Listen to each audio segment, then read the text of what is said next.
programme Sunday with Michael Portillo, but it's a rather special Sunday morning because the balcony that you can see on your screen at the moment is a balcony of the Gemelli Hospital in Rome. And at 11 o'clock, His Holiness was due to appear on the balcony. It's his first personal appearance since he went into hospital. We've seen the occasional photograph, he's made the occasional phone call, but this would certainly be epoch-making if the Pope turns up on that balcony. His Holiness is 88 years old. He was born in 1936. He was ordained in 1969. He became the Archbishop of Buenos Aires in 1988, position he held until the year 2013. And then in 2013, he became the Pope. He has had a long history of illness. He had problems with his lungs dating back to... Here is His Holiness. He is in a wheelchair. He appears on the Pope, on the balcony, waving to the crowd.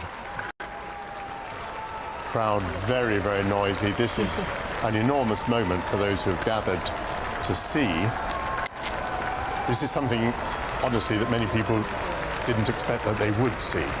His Holiness has been very ill. The Vatican has made no secret of that at all. Enormous applause. His first appearance in 5 weeks. They are bringing a microphone towards him.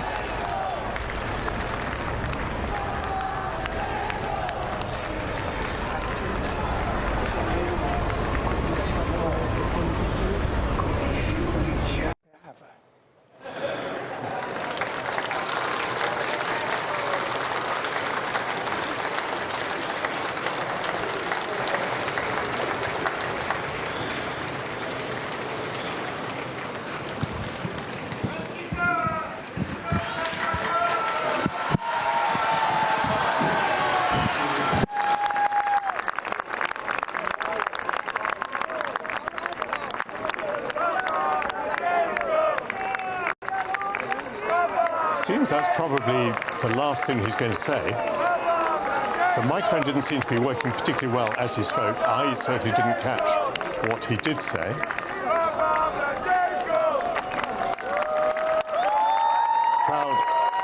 The crowd is enthusiastic, even though I'm not sure how much they actually heard of what His Holiness said. But there we are. The Pope is now to be discharged from the Gemelli Hospital. He's being urged to rest. He's going to be resting at the Casa Santa Marta, which is in the Vatican City. It's what's being described as a protected discharge from the hospital, convalescence of 2 months. I have with me my panel. Alice Grant, I'll introduce the panel fully in just a moment. But Alice Grant, you are a Catholic. Is this a very uplifting moment for you? Absolutely, very emotive to see our beloved Pope Francis, after so many weeks of suffering so intensely with this illness.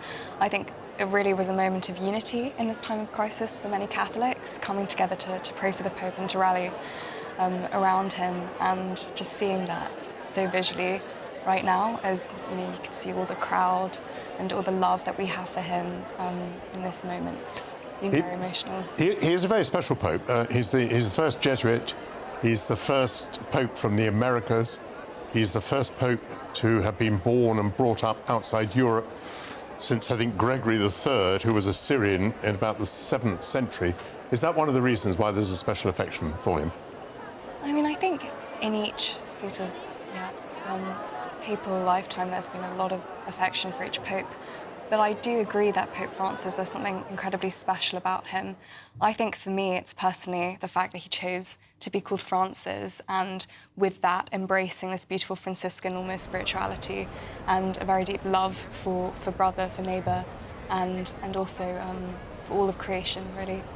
So, yeah. Very good. Thank you, Alice. So I'm going to jump away now from the Gemelli Hospital in Rome and bring us back to British domestic politics. Rachel Reeves has committed herself to rules on government borrowing which limit her freedom of manoeuvre.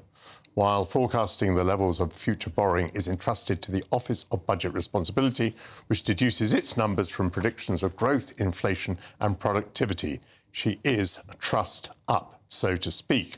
Whilst the Chancellor is expected next week to seek reductions in welfare spending, she's committed to higher defence spending. Are tax rises across this Parliament inevitable? My panel, Alice Grant, we were just hearing from, acting comment editor at The Telegraph, Annabel Denham, and former Labour aide, Stella Santiakidu. Welcome to all of you. Stella, by the way, you're an Orthodox Christian. Any reaction to the appearance of His Holiness? I'm delighted to see him. I agree with Alice, there is something very special about Pope Francis.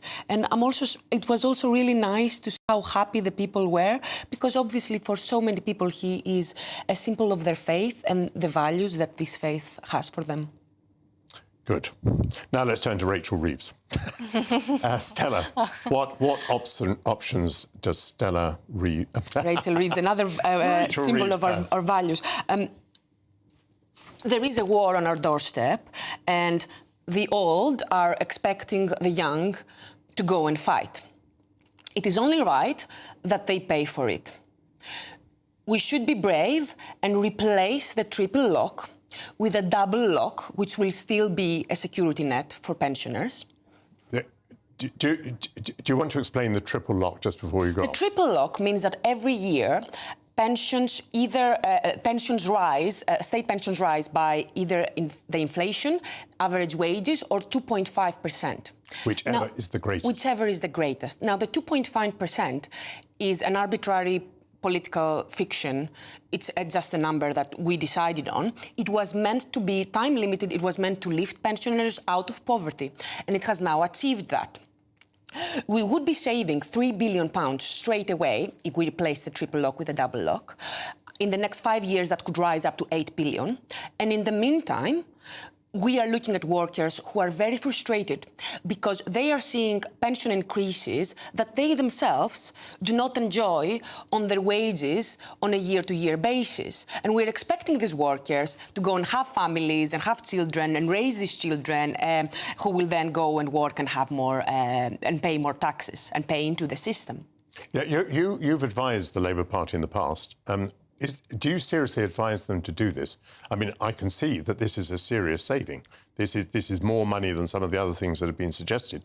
But presumably it has political consequences. It has massive political consequences, which is why I do not expect Reform or the Conservatives to be brave enough to do what they know needs to be done, because obviously it is a great bribe to the biggest generation so far, which was the boomers. This is why our policymaking has been completely in the grip of this very specific voting bloc. But everybody knows that this needs to be happen because it is not sustainable and it is not fair. And this is why we see young people struggling to raise families, struggling to make ends meet and to save. And I think that older people understand that. And if you explain to them that, look, there will still be a safety net, it will be a double lock, you will just not be better off, because if you continue with a triple lock, eventually this is going to be higher than our GDP. For how long is it going to continue increasing? Annabel, is it true that everybody knows this, that everyone knows it's unfair? I think that's certainly a hidden secret, isn't it? Or perhaps it's a secret that, yes, everybody is aware of, but nobody dares voice. Do you agree with Stella that it would be a sensible thing to do? I think economically, yes, but it could be political suicide for whichever party decided to advance it. Look, Stella is touching on a very important point, which is that for all the talk over the last couple of weeks of the government making difficult decisions on the spending side of the ledger, ultimately the savings that they are making are minute in comparison to what really needs to be done. And that is addressing the triple lock. It is addressing the NHS, properly reforming healthcare, because at the moment we're set to spend £200 billion a year on a system which cannot treat people, which has enormous waiting lists, which have poorer outcomes than many comparable nations. And then the other arm of this is proper welfare reform, because yes, there's a risk that what Liz Kendall announced this week could lead to civil war in the Labour Party. It nevertheless is a very small saving of around £5 billion that she's looking to make, when really what we need is a fundamental change in welfare and to transition it back to its original core purpose of being a safety net for the most vulnerable. Can I take you back to the pensions, Annabel? Are you certain it's political suicide? I mean, after all, if you do it now, it's early in the Parliament. How many voters are that sophisticated as to calculate in 3 or 4 years' time how much money they would have had if the triple lock had been maintained? Quite a lot of those voters won't be with us by the next election. I speak as someone who is a pensioner, so I feel entitled to say that. You know, people in their 70s and 80s don't last forever.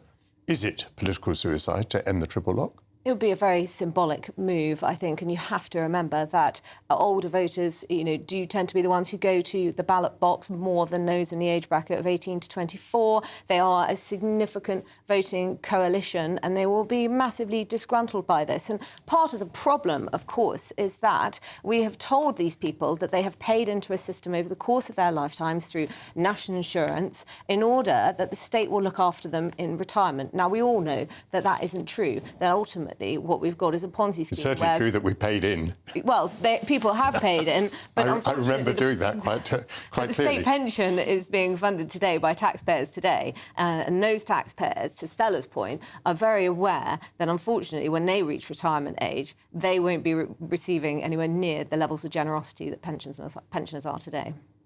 Alice, let me take you back to the beginning. What are the options for Rachel Reeves? I mean, we've heard a lot about welfare reform, which is clearly something government are pursuing.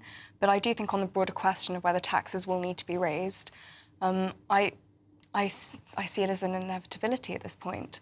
I mean, we've seen, I guess, small sort of reforms on taxation, such as the inheritance tax reforms affecting rural estates, which obviously contributed such a negligible amount. So it feels almost like a punishment on that and those people.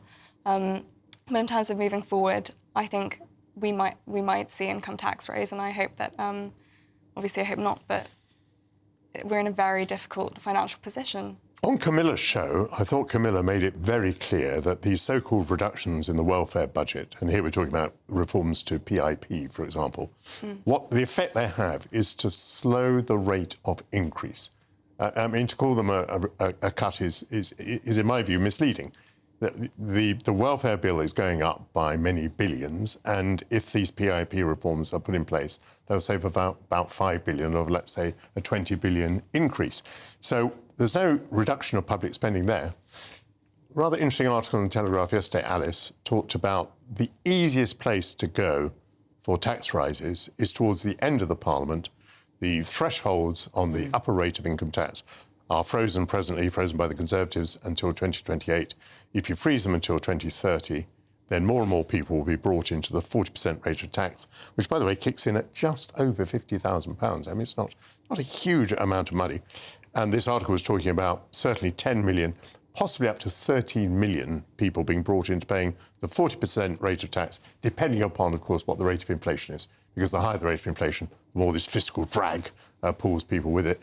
How do you feel about a world in which half of people, let's say, are paying higher rate tax of 40%? Yeah, I'm obviously very against fiscal drag and stealth taxation. As it stands, I think that it's deeply unfair, but also it sort of strikes the root of the real issue that we have in this country, which is wages not being high enough to support people having families. And I mean, Stella mentioned that, there's a lot of burden on young people these days and on people in their mid-30s trying to build up their careers and trying to have enough income to provide for a family. And that's a real problem because taxation ultimately does feel like a punishment.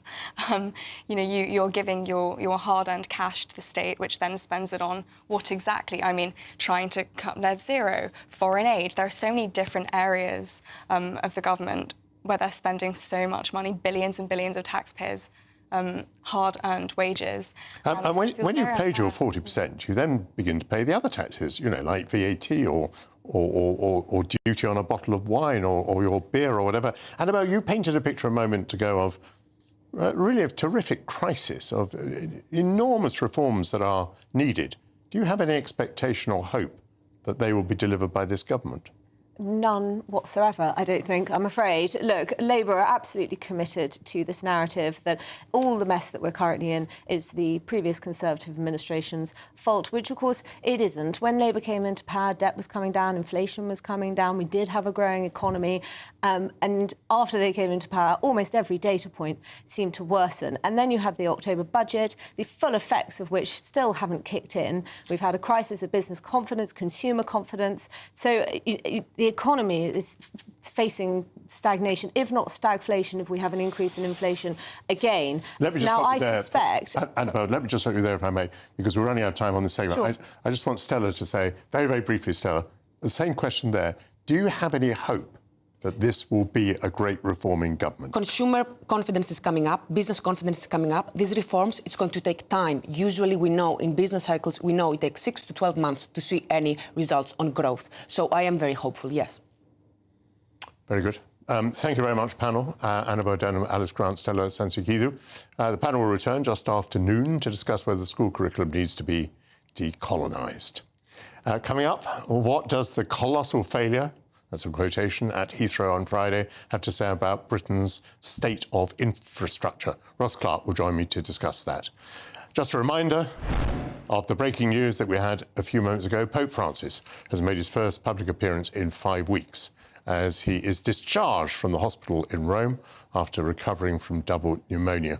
We'll bring you more on that shortly. And if you want to continue watching that coverage, you can scan the QR code on screen now or head to GBN2 on YouTube.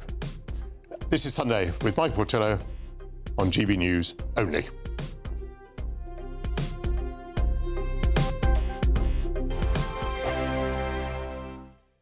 The royal family is an enduring symbol of tradition, unity and pride for Britain. At GB News, we celebrate what makes this country great.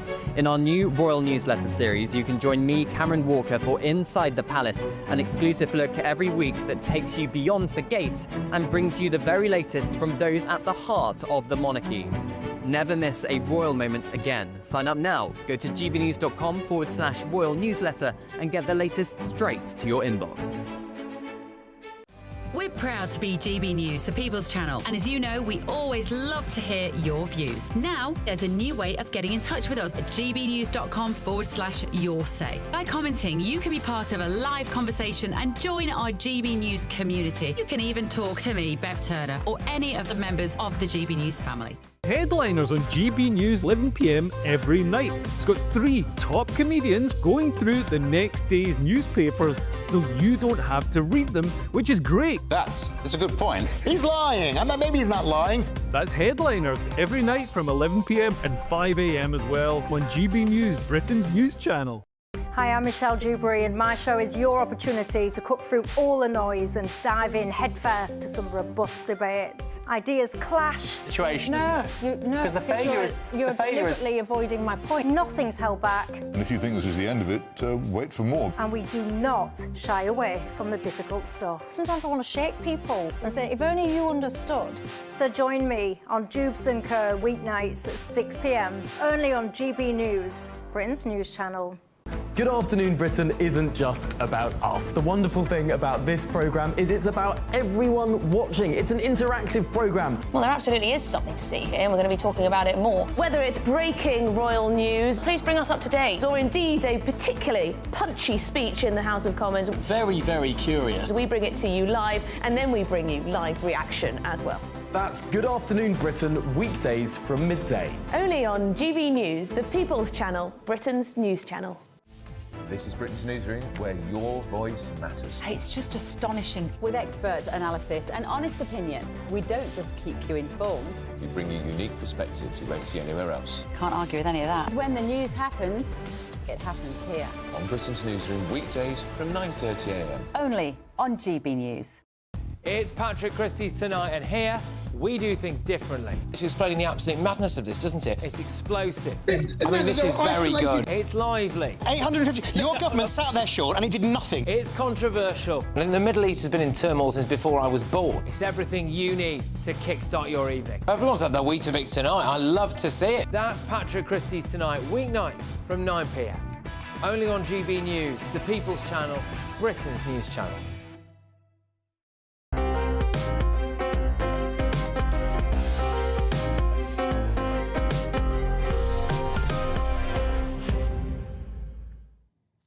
Welcome back to Sunday with Michael Portillo. The breaking news is that at 11 o'clock this morning, London time, Pope Francis made his first public appearance in 5 weeks.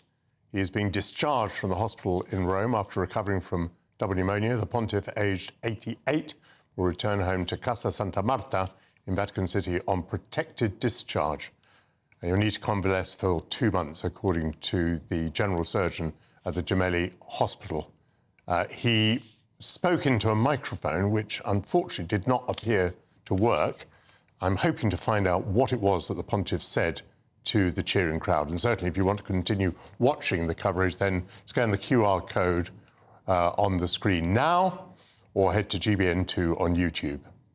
This is Sunday with Michael Portillo on GB News only. Now, Heathrow Airport was accused of a colossal failure on Friday as the whole airport shut down following a fire at a nearby electricity substation. Our flights resumed late on Friday evening, and the Metropolitan Police said that the cause of the blaze was non-suspicious. There have been suggestions that Heathrow and the government were warned a decade ago that the airport was overly reliant on the national grid. Joining me now is the journalist Ross Clark. Ross, you were, to put it mildly, not impressed with what happened on Friday. Tell me your reaction to it. Well, I think it's absolutely absurd that this major piece of UK infrastructure is allowed to go out of action due to a little fire. You know, surely anybody, the government was warned about this, Heathrow was warned about this many years ago, that, you know, relying on a single substation for its energy supply, electricity supply, was not a good idea. And yet it, you know, it's never sorted that problem out. And I mean, there's two issues here, really. First is, you know, how vulnerable Heathrow's electricity supply proved to be, but also how the lack of capacity in runway capacity in Britain and the southeast in particular. Now, if one airport has to close, and there are obviously many reasons why an airport might have to close, you know, you'd hope that the planes, at least some of the planes, can be diverted to other airports. And but the trouble is, the other airports are all themselves running very, very close to the margin. They don't have any spare capacity.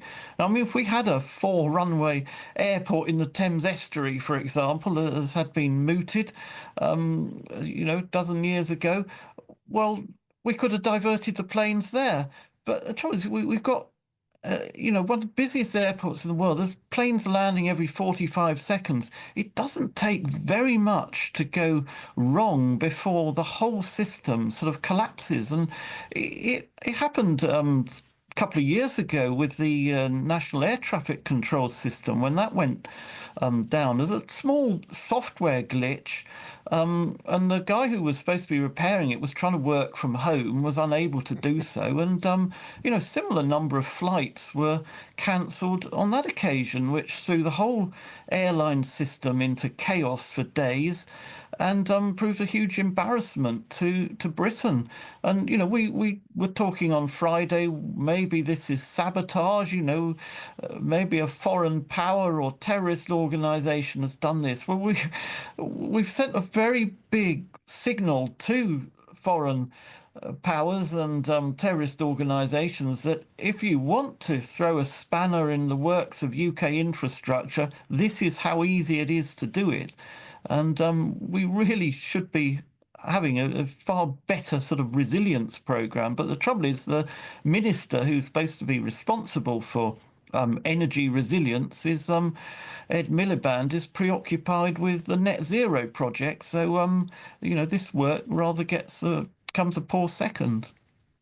Well, thank you very much for that reaction. You imply there that this is a bit of a national embarrassment. I must say, I feel embarrassment for my country. I happened to be abroad and I was trying to get back to Heathrow yesterday. By the way, let me record that my journey back went very smoothly. The plane was on time, absolutely superb. But, you know, we'd all been through what happened on Friday, and it is a national embarrassment. As you say, this is the second time in a few years that we've advertised to the world that we've managed to ground a very large number of our planes. Do you feel this is humiliating to Britain? Well, it's certainly humiliating to Britain. I mean, the impression, foreign travellers are going to get of Britain is of a country where, basic things have sort of ceased to function properly. And you don't just see it in the airports, you see it on our trains. So many of them get cancelled and strike-bound and so on. And we repeat some of the same errors when it comes to lack of resilience. I mean, HS2, for example, the original plan, not so much the truncated form, but the original plan was to put virtually every express train to the north of England on one single railway line.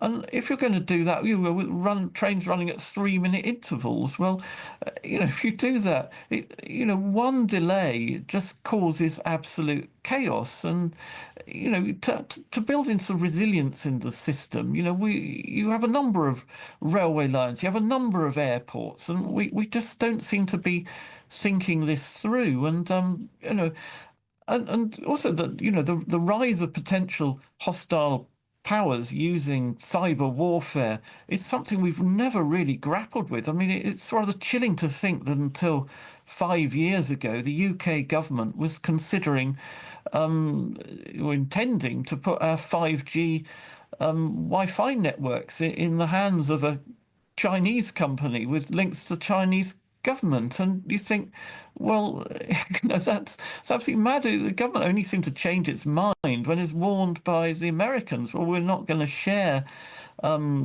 intelligence with you if you persist in allowing Chinese companies to run your 5G networks. It's just too big a risk. And the sort of message seems to get through very, very slowly on these issues of national resilience. I'm going to argue against you briefly, Ross, because actually I think the number of runways that we have in the southeast of England is pretty good, even at global standards, because we have Gatwick, 2 at Heathrow, 1 at Stansted, we have Luton, we even have Southend, and we have London City. So we've got the runways. I suspect that on Friday, airlines like British Airways didn't want to find all their planes out at Stansted because it was just going to increase the chaos of getting ourselves restarted again. But anyway, let me just park that, if I may. Let me ask you whether you think that what has happened will have any impact on policy making. Because the two policies that are involved here are the expansion of the airports, Heathrow and Gatwick, both have applications for expansion. And the other question is net zero. I imagine that Ed Miliband might have been rather happy on Friday because there were no planes coming in and out of Heathrow polluting the air. But it's perfectly clear that the British people and the people of the world want to fly. Are politicians going to go on trying to obstruct that ambition by limiting the amount that we can fly, by limiting the runways and pushing us towards net zero?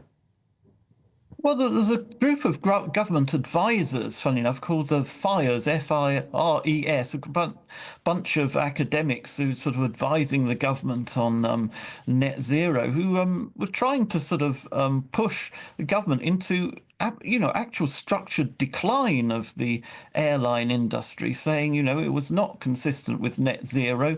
The industry needs severely to contract in order to reach a net zero target. Now, that's not official government policy, but when you look at some of, the decisions that have been made or non-decisions that have been made over the past decade, you wonder whether that is secretly what is going on, a deliberate sort of contraction of the airline industry, or certainly a limit on its expansion.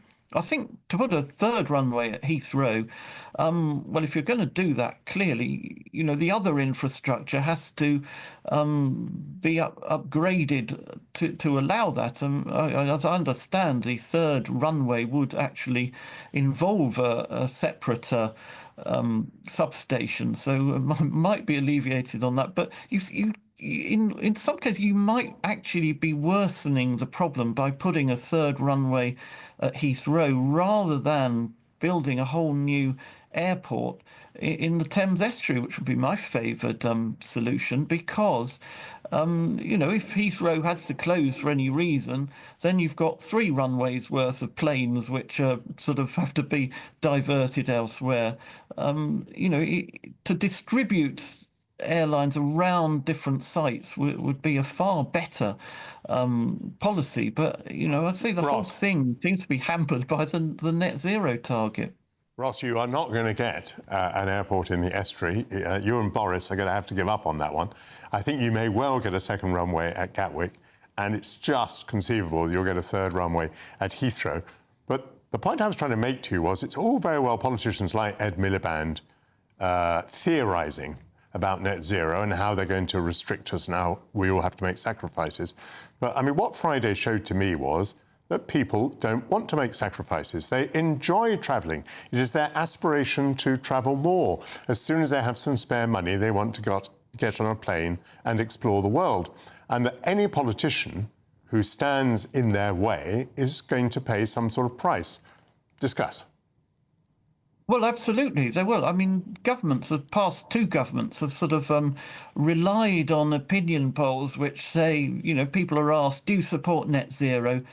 And most people say, yes, I support net zero, when it's presented to them as an abstract plan.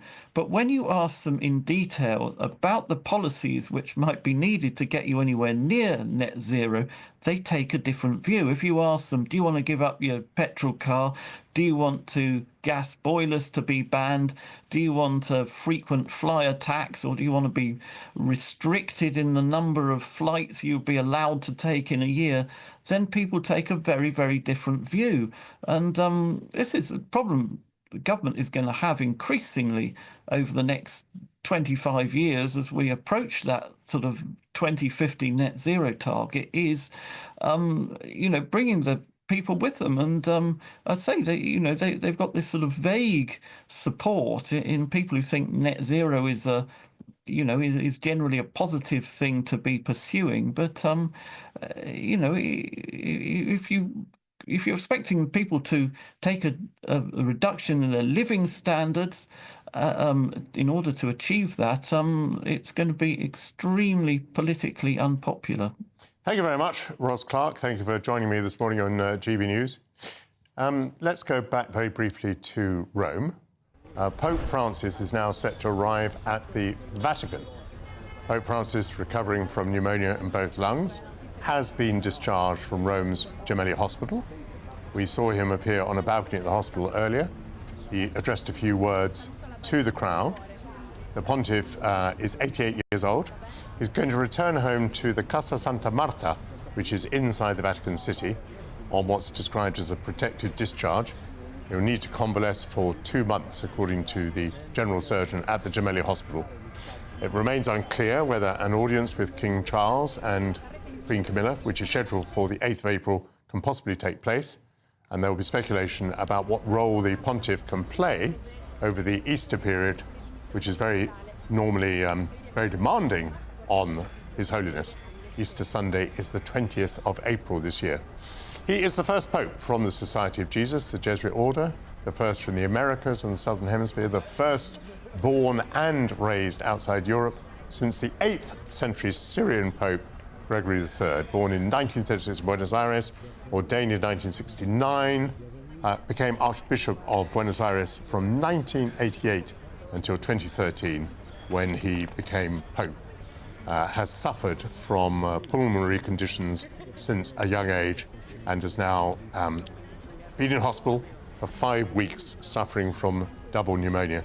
As Christians across the world observe Lent, we bring you daily reflections from ministers around the United Kingdom. And let's hear today's Lenten message. The GB News Daily Reflection. Hi, I'm Mark, and I'm the Vicar of St Oswald's and St Chad's in Middlesbrough.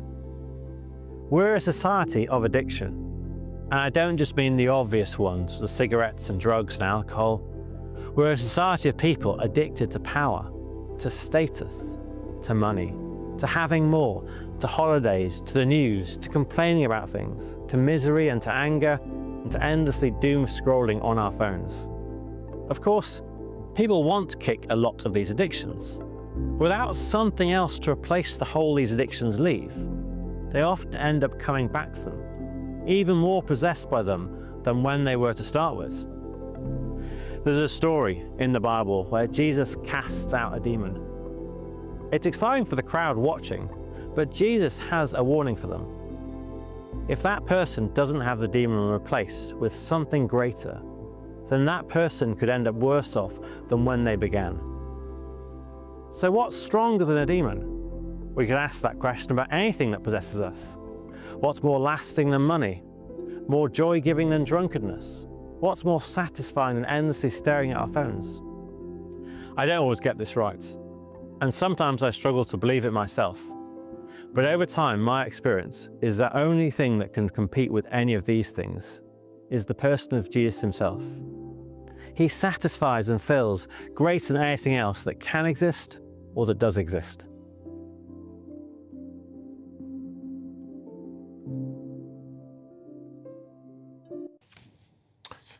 The daily reflection, we are hearing those throughout the period of Lent, which runs from Ash Wednesday through to Easter Sunday.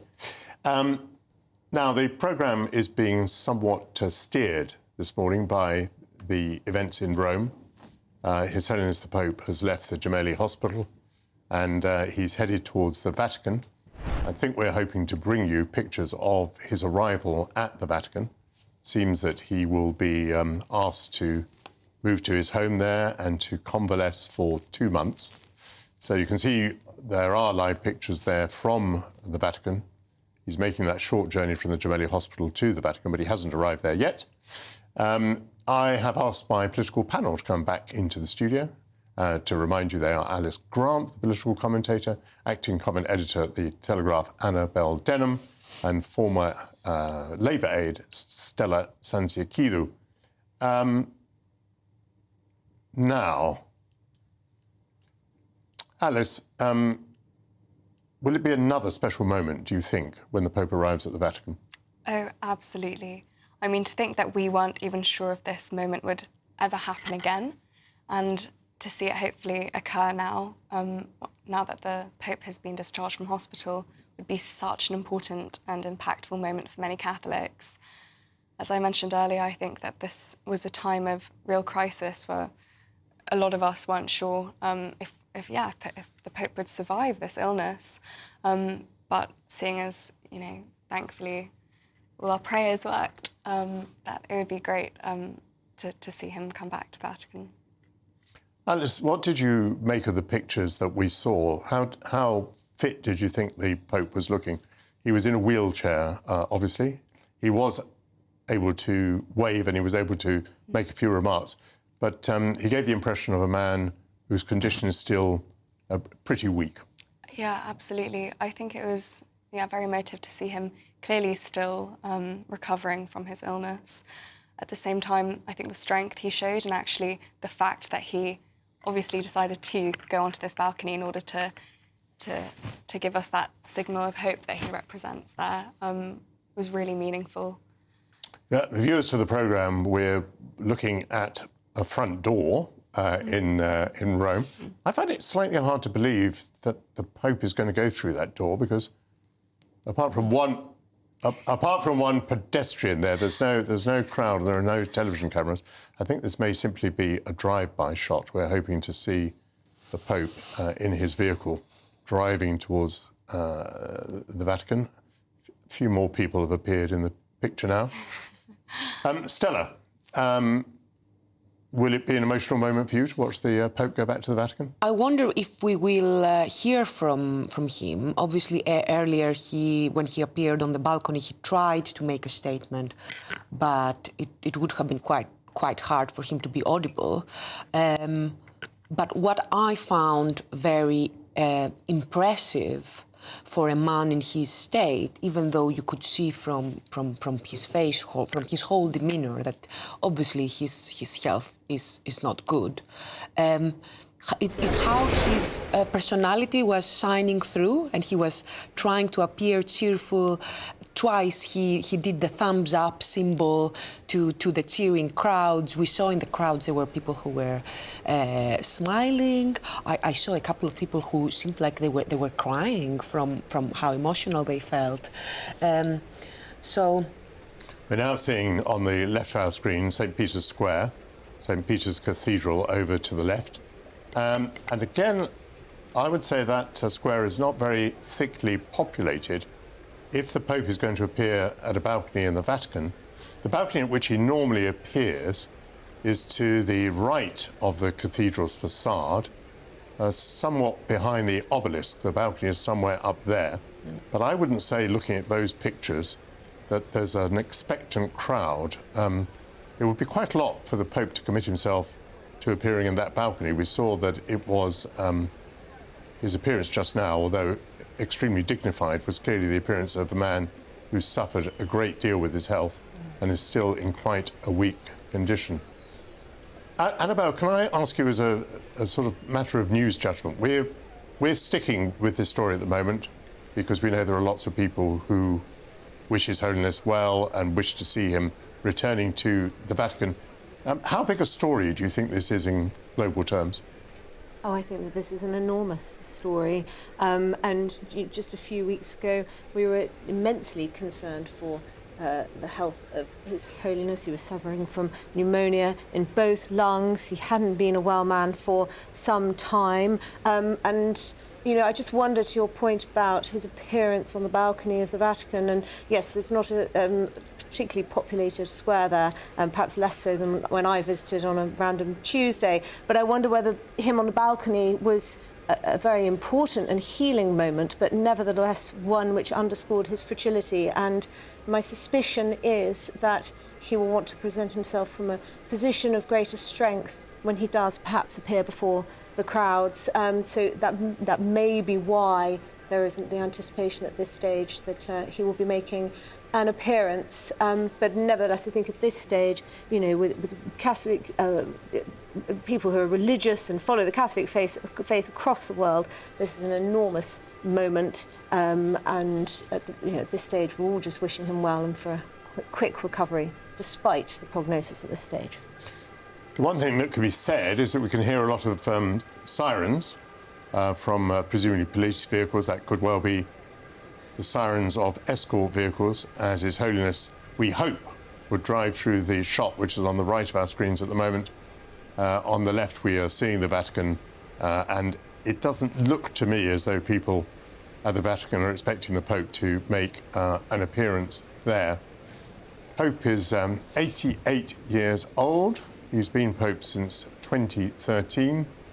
You can deduce that he was born in 1936. He was the Archbishop of Buenos Aires, and he made sensational news on becoming the Pope because he was the first from the Americas. He was the first Jesuit. He was the first, in fact, to have been born and brought up outside Europe since the 8th century.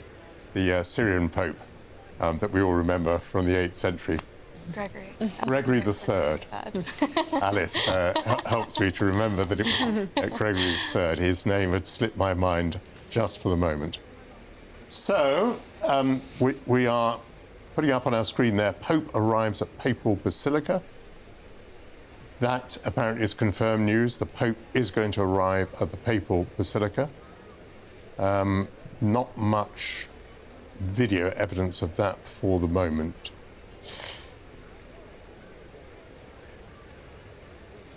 Annabelle, the world is very worried about war at the moment.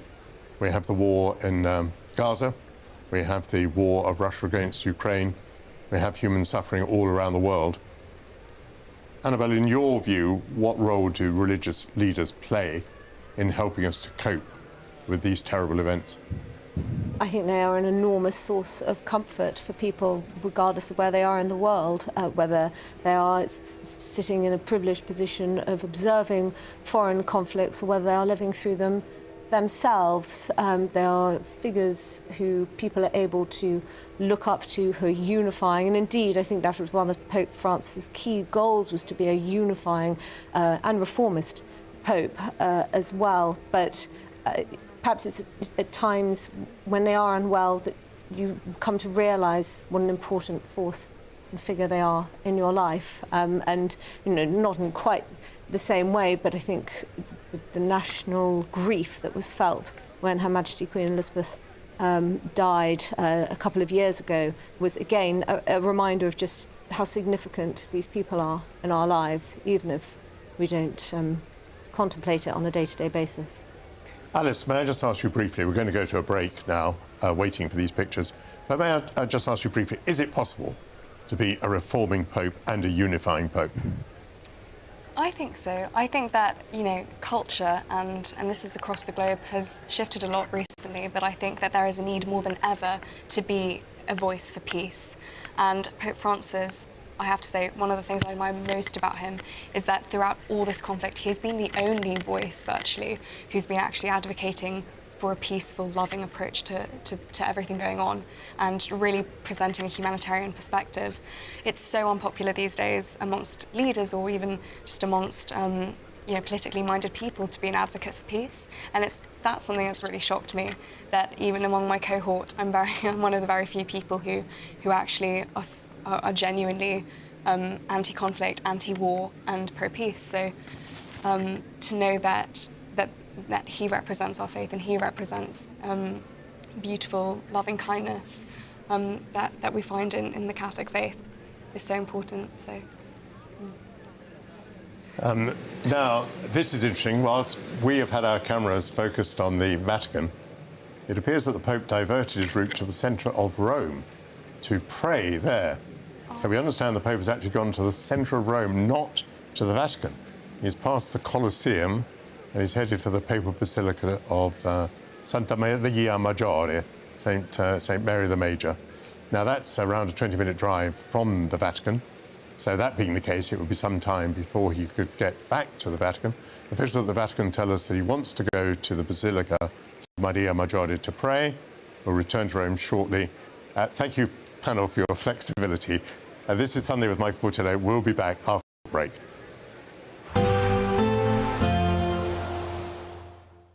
You're looking happy. Well, the forecast looks good. So you've sorted the travel insurance then? All Clear Travel Insurance sponsors GB News Travel Destinations Forecast. After a wet and windy couple of weeks for Spain and Portugal, there's some dry weather on offer and plenty of sunshine across the eastern Mediterranean too. Still some showers affecting the far north of Spain and Portugal and some heavy downpours across parts of Italy and Croatia over the next couple of days. But across the eastern parts of the Mediterranean, parts of Turkey and Cyprus, plenty of sunshine on offer. The best of the sunshine through the rest of the week, though, definitely across the Canary Islands, and highs here likely to reach around 21 or 22. All Clear Travel Insurance sponsors GB News Travel Destinations Forecast. Good morning, welcome to your latest GB News weather from the Met Office. Another changeable day is on the cards for many of us. Rain gradually starting to ease, but there will still be some heavy showers around.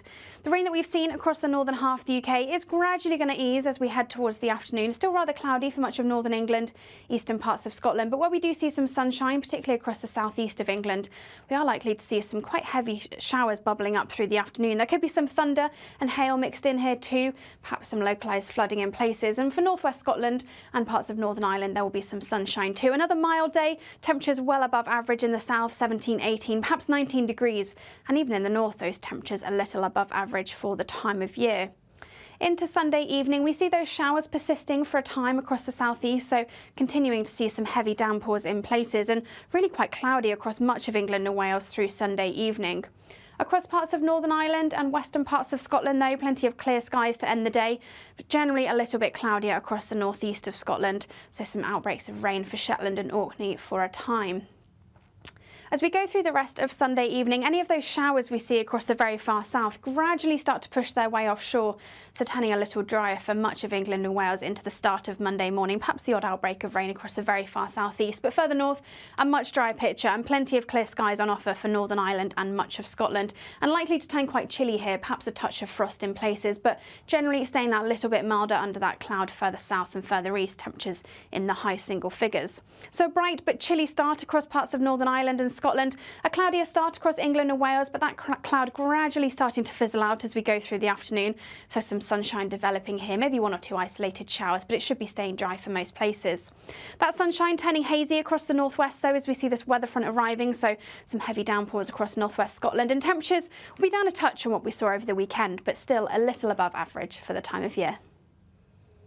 This spring, the Chancellor steps up to the dispatch box to make a statement. But what kind of statement will it be? Taxes, spending, growth, benefits, cost of living. What's changing? And more importantly, how does it affect you? Does she have the headroom to make headway? Will it ease the squeeze or tighten the grip? Will businesses boom or struggle to survive?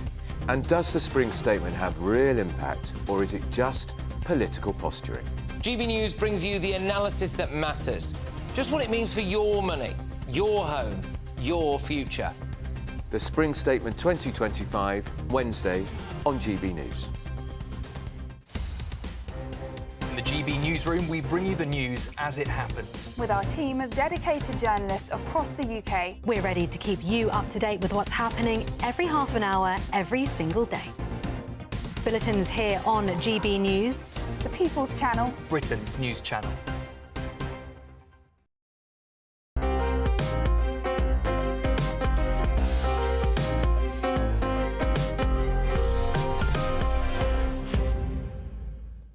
Hello, welcome back to Sunday with Michael Portillo. The programme this morning has been doing a little bit of shape-shifting. That is because the news headlines are dominated by the fact that His Holiness the Pope has left the Gemelli Hospital in Rome and is headed back for the Vatican. But he took the world by surprise by not going directly to the Vatican, although he's under medical instruction to convalesce, and therefore we expected him to go to his Casa Santa Marta in the Vatican as quickly as he possibly could. No, he decided to go into Rome. He went to the Basilica of Santa Maria Maggiore. So that is about a 20-minute drive from the Vatican. It's firmly in Rome. It's not particularly close to the Vatican. It is one of the 4 great basilicas of Rome. St. Peter's obviously is one, Santa Maria Maggiore another, San Giovanni in Laterano, St. John the Lateran, and then San Paolo fuori i muri, St. Paul's outside the walls. Those are the 4 basilicas of Rome. And he elected to go not first to St. Peter's, but to Santa Maria Maggiore. Maybe that particular basilica has some very special meaning for His Holiness. So it means that those of us who were expecting to see him drive past, we had a camera settled there, waiting to see him drive past a building, and then those of us who were expecting to see him maybe arrive at St. Peter's, maybe appear at a balcony, we were all taken by surprise because His Holiness made a completely different plan, went off to Santa Maria Maggiore.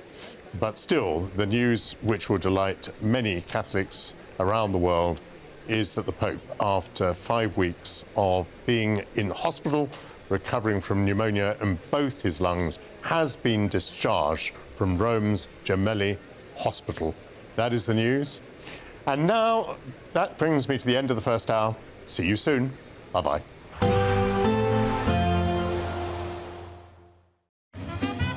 A positive outlook through the night will power through to a bright day ahead. Boxed Home Battery Storage, sponsors of weather on GB News. Hello, here's your latest weather update from the Met Office for GB News. We'll see some sunshine across the UK this afternoon, and when the sun comes through, feeling pleasantly warm for the time of year, but equally a fair number of showers around, particularly towards the south and southeast of the UK. That's all thanks to low pressure being close by. A bit of a chilly northeasterly breeze coming in off the North Sea too, keeping some North Sea coasts on the chilly side. But elsewhere, a fair bit of cloud as we go into the afternoon. Some bright spells at times. Isolated showers towards the northeast of the UK, but the focus for the heaviest showers will be down towards the south and southeast. So 1 or 2 of those could be heavy, even thundery in nature, giving 1 or 2 spray conditions on the roads and 1 or 2 isolated flooding impacts as well. But temperatures doing fairly well with the bright weather comes out between the showers, up to 16 or 17 Celsius, near average towards the north and northwest of the UK. As we go into the end of the afternoon, a lot of fine weather to end the day across Scotland. Isolated showers dying out, so all in all not too bad. An end to the afternoon here. Plenty of sunshine too for Northern Ireland. Bit of patchy cloud towards the east of the province. Patchy cloud too for northwest England, so some sunshine at times here. But then we run back into that area of thicker cloud across parts of England and Wales, giving some showers at times. Still some heavy, even thundery showers to contend with as we go into the end of the afternoon across the south east of the UK. Those showers will tend to fade away as we go through the evening, so becoming mostly dry across England and Wales as we go into the overnight period. Fair bit of low cloud around though, turning quite murky, certainly on the hills by the morning on Monday. Whereas towards the north and northwest, apart for some rain up towards the far northeast of Scotland, plenty of fine weather around, some clear spells. But turning chilly here, we'll see a touch of frost by Monday morning, with temperatures down to -4 Celsius in some rural spots. As we go into Monday itself, low cloud will lift across England and Wales to give some fine weather, some sunshine developing as we go into the afternoon. All in all, not too bad a day on Monday, but notice some wet weather moving in across parts of Scotland and Northern Ireland, becoming quite breezy here too, but temperatures still above the seasonal average, peaking at around 15 Celsius towards the southeast of the UK. Even though we'll see a cloudy start, it'll be a bright outlook for the rest of the day. Boxed Solar, sponsors of weather on GB News. You could have £17,777 in tax-free cash to play with this spring. Cash to spend on anything you like. And if that wasn't enough, we're also going to give you not one, but two sought-after designer watches and the latest Mulberry handbag. How would winning that sound? For another chance to win the lot, text cash to 63232. One entry costs £2 plus one standard network rate message. Or text bonus to 63232. 5 entries cost £5 plus one standard network rate message. Go to gbnews.com/win. Entries start from just £2. Call 0903 681 3232. Calls cost £2 plus your network access charge. Or post your name and number to GB12 PO Box 8690 Derby DE1 9TT. UK only. Entrants must be 18 or over. Lines close at 6 p.m. on the 4th of April. Please check the closing time if listening or watching on demand. Good luck. Good Afternoon Britain isn't just about us. The wonderful thing about this programme is it's about everyone watching. It's an interactive programme. Well, there absolutely is something to see here, and we're going to be talking about it more. Whether it's breaking royal news, please bring us up to date, or indeed a particularly punchy speech in the House of Commons. Very, very curious. We bring it to you live, and then we bring you live reaction as well. That's Good Afternoon Britain, weekdays from midday. Only on GB News, the People's Channel, Britain's news channel. Mornings don't have to be tiresome, especially if you have the right company. Wake up to news as it happens, opinion and debate, and of course, a little bit of entertainment too. Because when the kettle's on, we're on. That's Breakfast on GB News, a show worth waking up for. Every morning from 6 a.m. Only on the People's Channel, Britain's news channel. We'll spread the news, you spread the word. The royal family is an enduring symbol of tradition, unity and pride for Britain. At GB News, we celebrate what makes this country great. In our new royal newsletter series, you can join me, Cameron Walker, for Inside the Palace, an exclusive look every week that takes you beyond the gates and brings you the very latest from those at the heart of the monarchy. Never miss a royal moment again. Sign up now. Go to gbnews.com/royal newsletter and get the latest straight to your inbox. It's Patrick Christie's Tonight, and here we do things differently. It's explaining the absolute madness of this, doesn't it? It's explosive. I mean, this is very good. It's lively. 850. Your government sat there, Sean, and it did nothing. It's controversial. And the Middle East has been in turmoil since before I was born. It's everything you need to kickstart your evening. Everyone's had their Weetabix tonight. I love to see it. That's Patrick Christie's Tonight, weeknights from 9 p.m. Only on GB News, the People's Channel, Britain's news channel.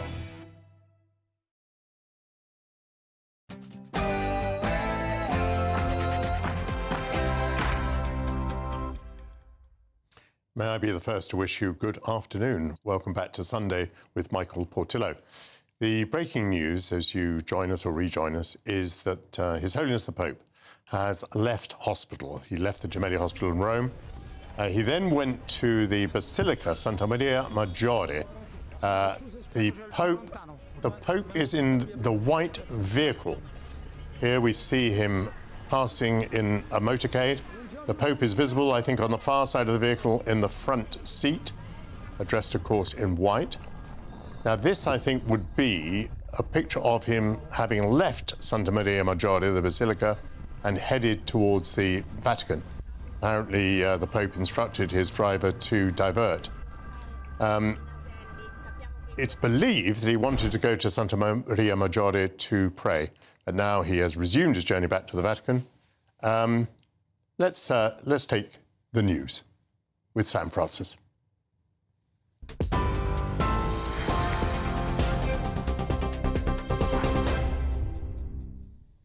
Michael, thank you. Very good afternoon to you. Let's bring you up to date on the other stories making the news this hour. And an urgent investigation has been launched into the substation fire, that caused mass flight cancellations at Heathrow Airport on Friday. Energy Secretary Ed Miliband says the probe will examine the UK's energy resilience to prevent it from happening again. Thousands were stranded after nearly 1,400 flights were hit and over 16,000 homes lost power. Counter-terrorism police are now leading inquiries into the blaze, but say it's not being treated as suspicious. The airport is now fully operational, and the former Transport Secretary Ruth Kelly will be leading a separate review into Heathrow's own response. In other news, Sir Ed Davey is set to accuse Kemi Badenoch of caring more about Twitter than local communities in a fiery speech to the Lib Dem Spring Conference later today. He says that her mockery of church roof fixers shows a sneering and out-of-touch attitude that explains the Conservatives' decline. The Lib Dems are targeting key Tory councils in Oxfordshire, Cambridgeshire, Shropshire and in Buckinghamshire in the upcoming local elections in May. They say that lifelong Conservative voters are turning away, while the Tories have hit back, accusing the Liberal Democrat councils of delivering part-time service. We're also expecting to hear from Sir Ed Davey later, calling for tariffs on Tesla, and he'll also say that his party is the only one that will stand up to Donald Trump. Failed asylum seekers could be sent to the Balkans under early-stage government plans to set up overseas so-called return hubs. Those centres would house people whose asylum claims and appeals have been rejected, including those who can't be returned to unsafe countries like Iran or Somalia. Payments would be made to those host countries, with current proposals focused on Albania, Serbia and Bosnia. The move follows a similar idea floated by the EU and comes after Sir Keir Starmer scrapped the Rwanda scheme. Charities, though, warn the plans are unworkable and inhumane. The government is planning more than £2 billion in annual cuts to the civil service under major cost-saving drives. Departments will be told to slash spending on HR, policy and office management by up to 15%. Frontline services are being protected, though, but what unions warn thousands of jobs could still go. They're urging ministers to come clean about which services will stop altogether. It comes ahead of Rachel Reeves' spring statement on Wednesday, which you can, of course, follow live here on GB News. And that pressure is growing to balance the books without raising taxes. Well, speaking to us here on GB News earlier this morning, the Chief Secretary to the Treasury, Darren Jones, says that Labour is not heading for austerity. He told Camilla Tominey there's no return to the past after claims from the party's left that the Chancellor is wielding the axe. There was a huge increase at the budget in the autumn last year, £100 billion of additional capital investment, £40 billion of additional tax rises going straight into frontline public services. That was a big injection of spending because we needed to get a grip of public services after the mess that we found them in from the last Conservative administration. In response, though, the Shadow Chancellor, Mel Stride, said Rachel Reeves is trying to make out there's nothing to see ahead of her spring statement and told GB News that couldn't be further from the truth. This government has killed growth stone dead, and her fiscal headroom, as it's called, the margin against her targets, has probably evaporated entirely. And that's leading to really what is going to be a much bigger event than what would be a spring statement, which would be simply standing up and effectively reading out what the OBR is saying in terms of its latest forecasts. And an update on the breaking news we've been following in the last few hours or so. Pope Francis has recently appeared on a hospital balcony to bless crowds in his first public outing in 5 weeks after surviving a life-threatening bout of pneumonia.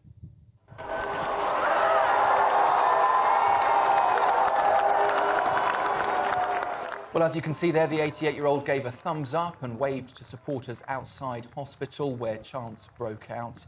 His 38-day stay was sparked by a serious respiratory infection that led to pneumonia in both lungs. Doctors say he is now set to rest for 2 months. It has, though, eased fears of a resignation or a possible funeral, which had been looming during his extended hospitalisation. And we will, of course, keep across any developments from the Vatican as the Pope returns there later. Do follow along with Michael Portillo. Those are the latest headlines. I'll be back with you very shortly. For the very latest GB News direct to your smartphone, sign up to News Alerts by scanning the QR code or go to gbnews.com/alerts.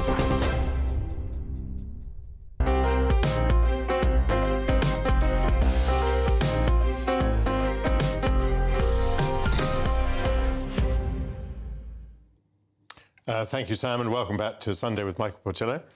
We've been covering the emergence from hospital of Pope Francis.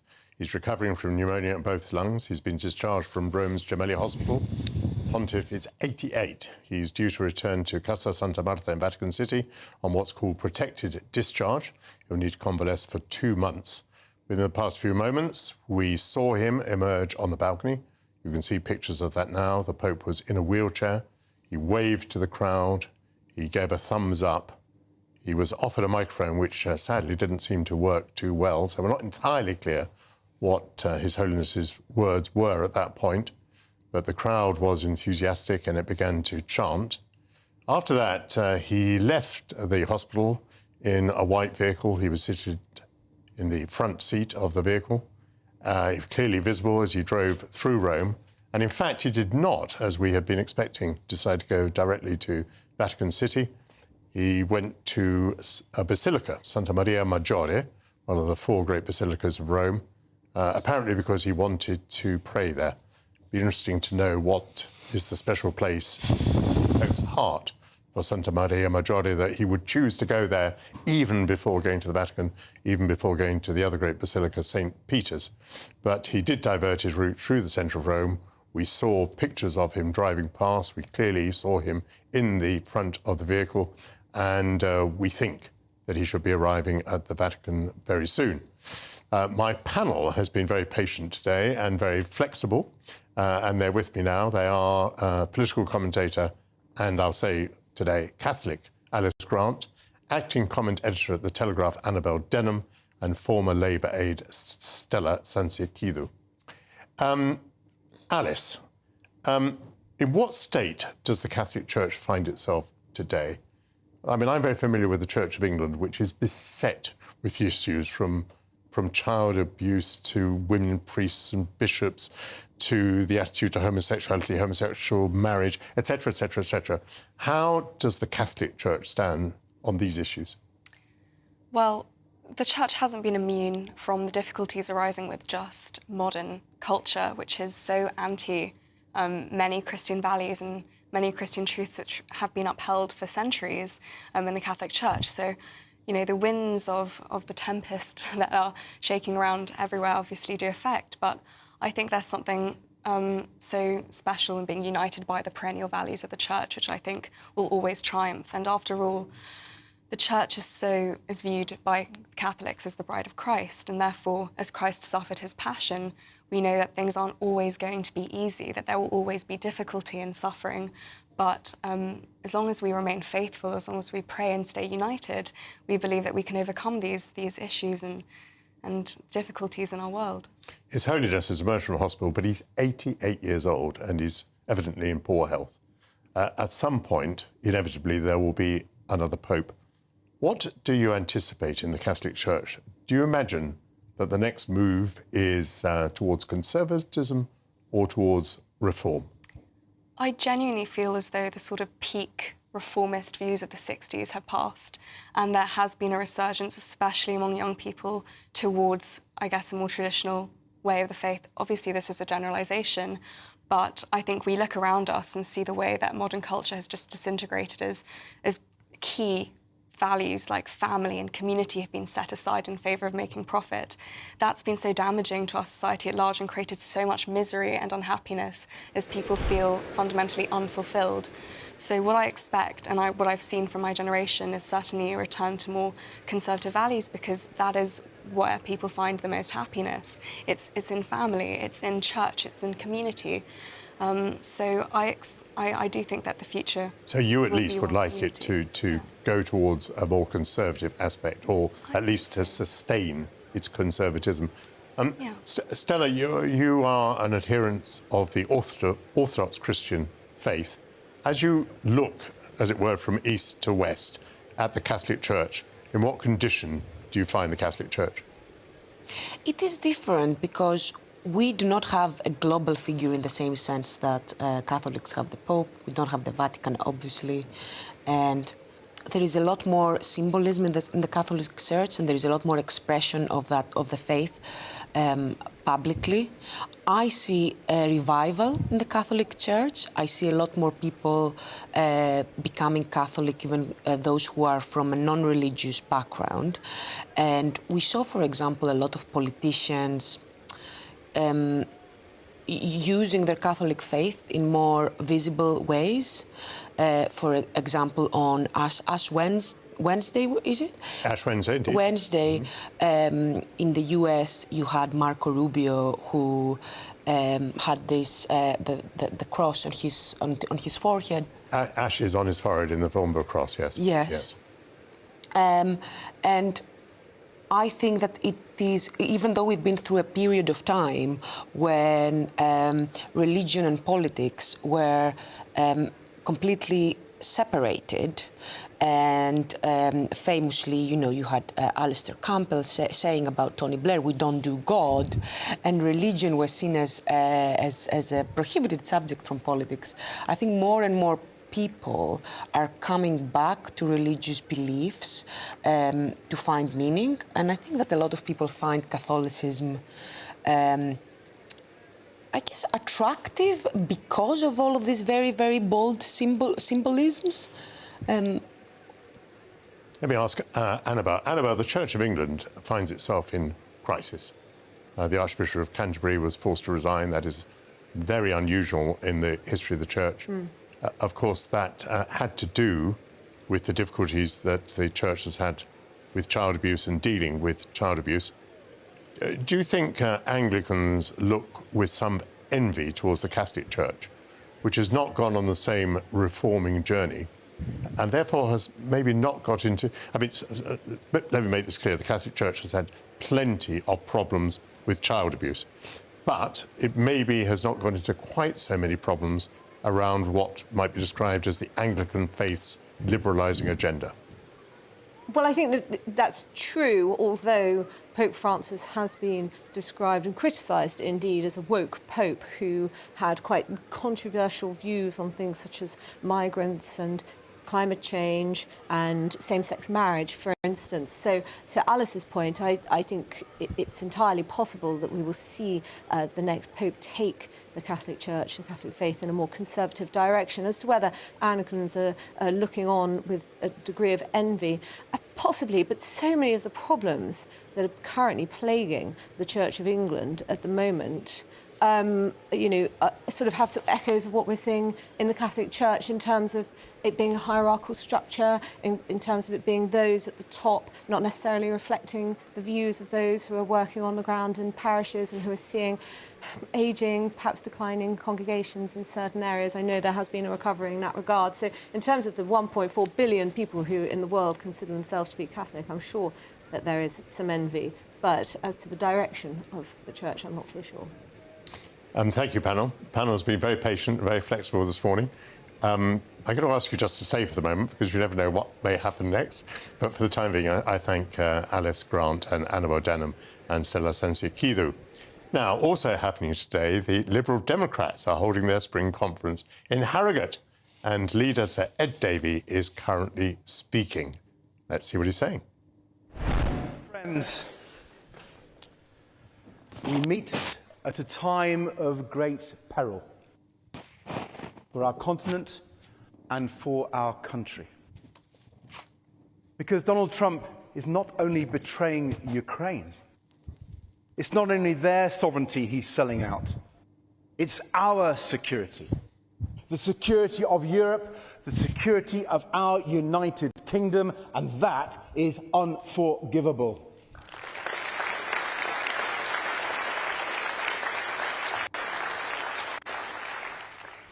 Putin might be able to fool Donald Trump into thinking that his ambitions do not extend beyond parts of Ukraine, but we know better.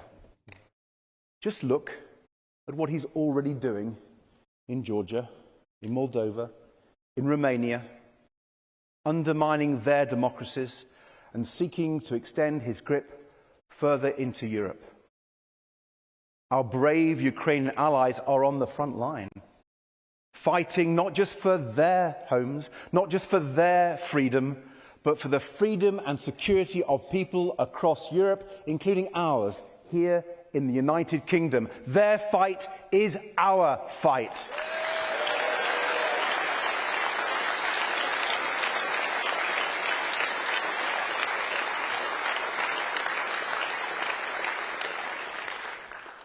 So to our Ukrainian friends, on behalf of all Liberal Democrats, let me say once again, we thank you, we salute you, we stand with you today, tomorrow, always.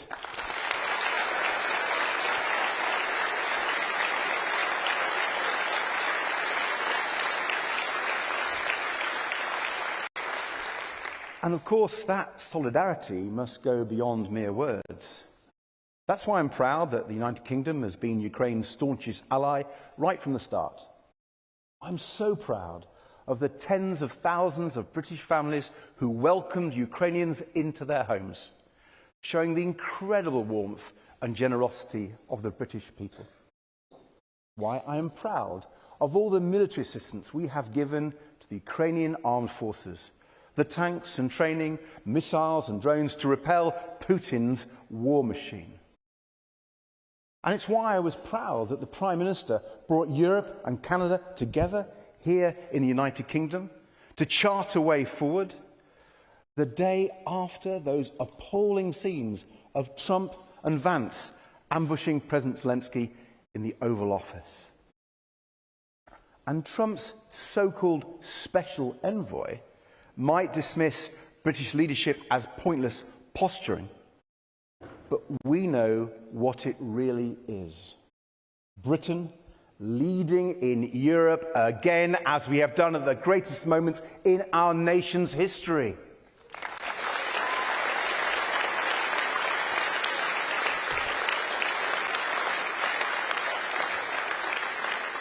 Friends, wasn't it good to see that again after such a long time? But now we must step up our efforts and do more, much more, for the defence of Ukraine, for the defence of Europe, and for our own national defence too. So we Liberal Democrats have led calls for far more support for Ukraine, funded by the tens of billions of pounds of Russian assets frozen in the UK and the hundreds of billions of pounds frozen across the G7.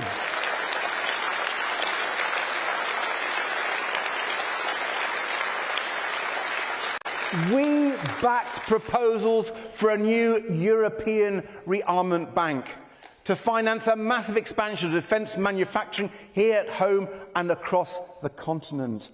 We pressed the government to raise defence spending to 2.5% of GDP, and now we are continuing to push for cross-party talks to get it to 3%.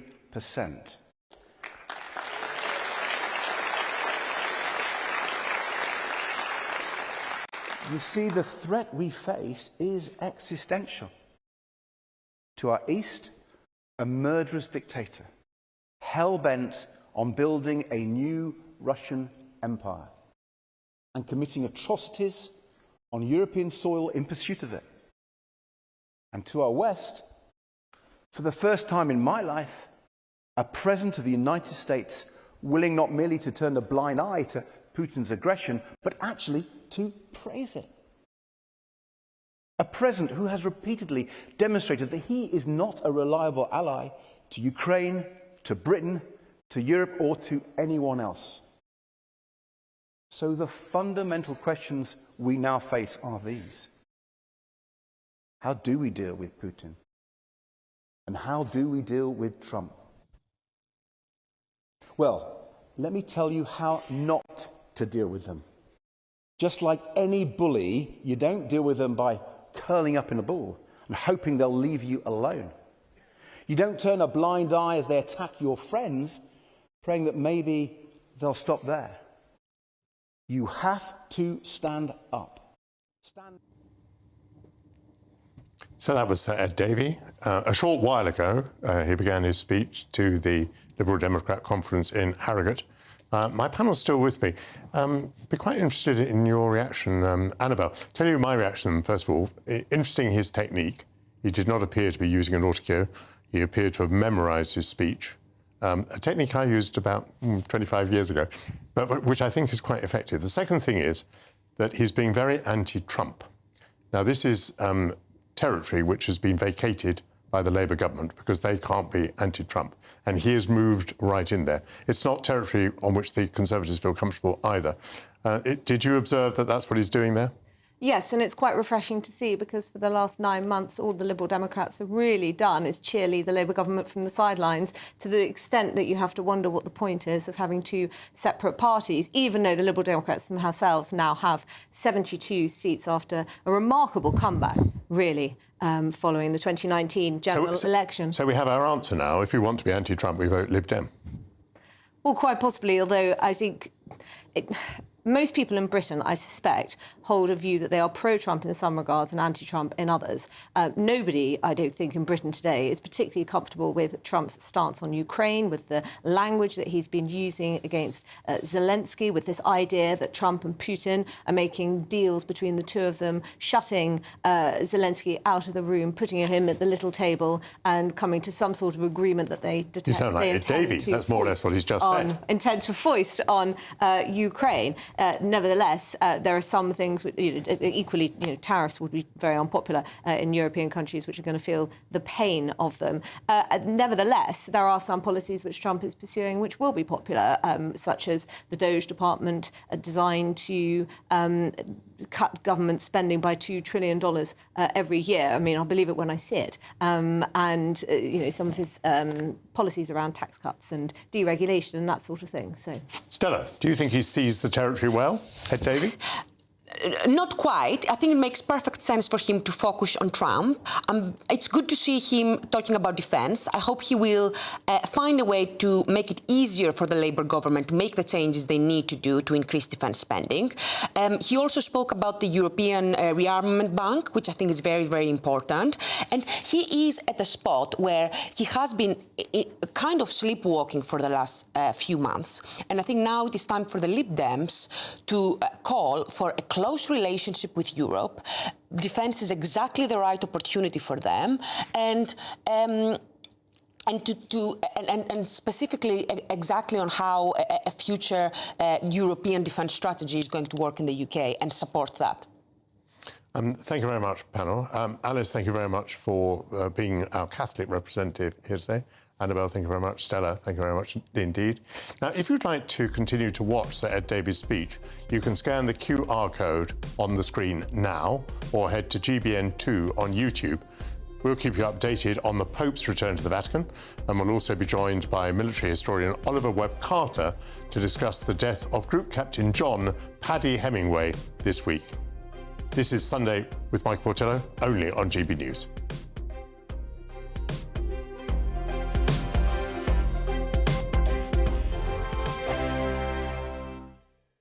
Headliners. Tomorrow's papers tonight. Every night from 11 p.m. Oh, yeah, good news for women in the Times, Krista. You no longer have to feel pressured to go into a STEM subject. Yes. Boys performing slightly better than girls in maths and science. Why is that good news for women? Because you could just drop the pretense anymore. You don't... Oh, you guys honey, I've been there for a long time. This is... I'm baffled by this. A study is As a showing.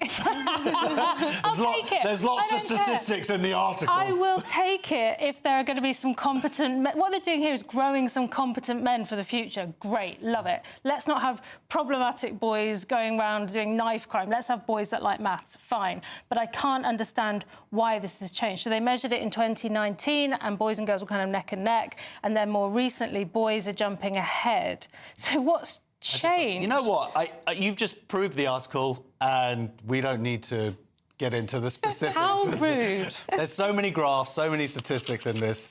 It would take me too long to explain it to you guys, unfortunately. Yeah.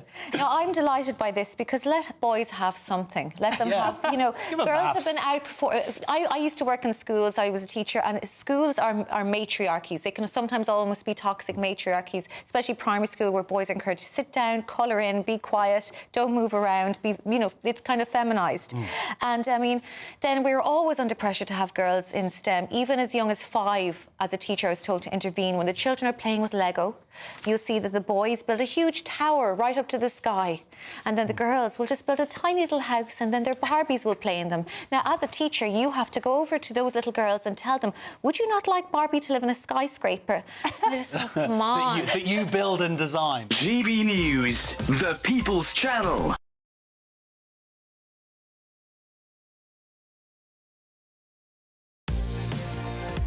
Mornings don't have to be tiresome, especially if you have the right company. Wake up to news as it happens, opinion and debate, and of course, a little bit of entertainment too. Because when the kettle's on, we're on. That's Breakfast on GB News, a show worth waking up for. Every morning from 6 a.m. Only on the People's Channel, Britain's news channel. We'll spread the news, you spread the word. Hi, I'm Michelle Dewberry, and my show is your opportunity to cut through all the noise and dive in headfirst to some robust debates. Ideas clash. Situation, isn't it? Because the failure is... You're deliberately avoiding my point. Nothing's held back. And if you think this is the end of it, wait for more. And we do not shy away from the difficult stuff. Sometimes I want to shake people and say, if only you understood. So join me on Jubes & Co. weeknights at 6 p.m, only on GB News, Britain's news channel.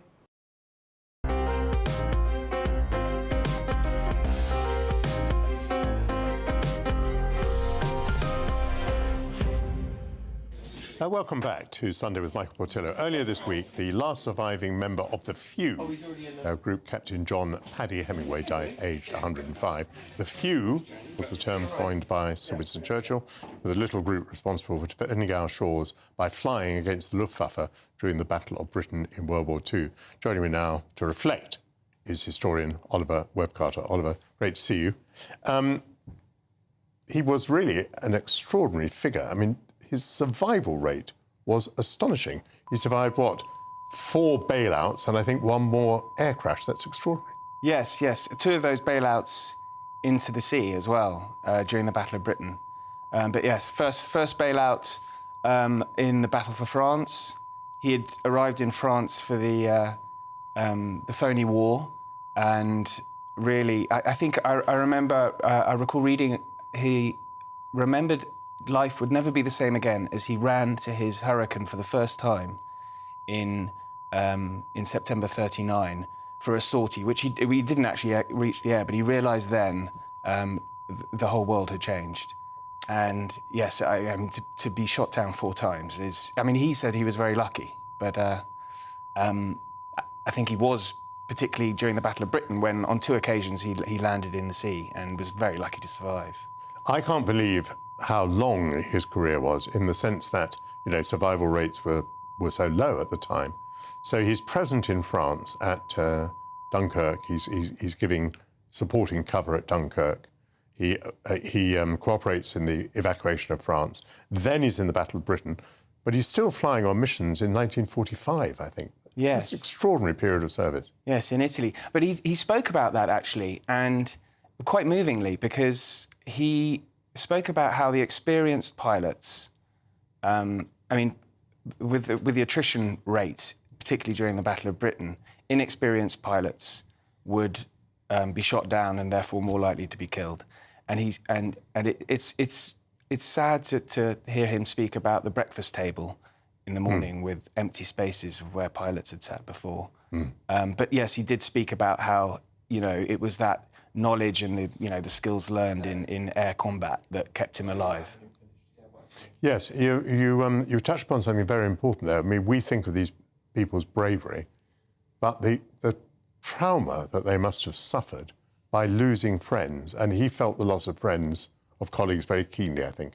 Well, he didn't speak about it very much, almost to the point, and many of the obituaries mention this, that he was reclusive almost, and so much so that I think in 2018, when a list of the surviving Battle of Britain pilots was produced, he was not on that list, and exactly, his son was very quick on getting that amended, and so we know about it now. But yes, he kept it very quiet. His son spoke about Paddy not looking back. He wouldn't talk about the war, as so many of that generation didn't do, and simply looked ahead, looked forward. But I think the trauma, yes, yeah, I mean, I think that by his behaviour shows how how the war affected him, certainly.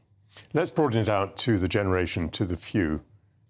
They were absolutely remarkable. Have you any idea how it was that we came up with such a group of heroes at that time? How could that be? And it really was Britain was quite simply alone, certainly in Europe. I mean, granted, we had the Empire at the time, and the Commonwealth provided so many pilots. I mean, Paddy Hemingway himself was born in Dublin, died in Dublin on St. Patrick's Day, but there were, as we all know, plenty of contributors to the effort. But yes, I mean, the bombing campaign over Britain in the summer of 1940 was existential for us, and Winston Churchill put it a lot better than I could. Thank you very much indeed, Oliver Webb-Carter. We've been talking about John Paddy Hemingway, the last survivor of the few who died at the age of 105. Well, coming up, I'll be joined by Stefan Kyriazis to get the latest from the West End this week. But first, news headlines with Sam Francis.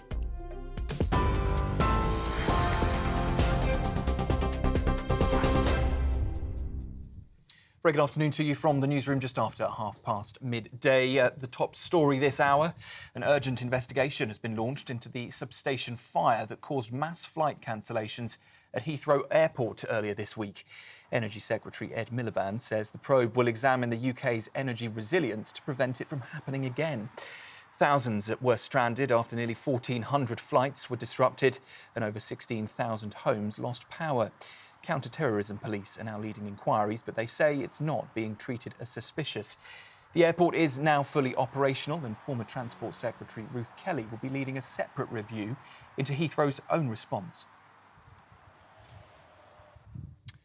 Failed asylum seekers could be sent to the Balkans under new government plans for overseas so-called return hubs. The proposals, still at an early stage, would see the UK pay host countries like Albania or Serbia to house migrants who've exhausted all appeal routes. Families with children would be excluded, but the scheme could offer a solution for those who can't be returned to unsafe countries like Iran or Somalia. It follows similar EU proposals and comes after Sir Keir Starmer scrapped the Rwanda scheme.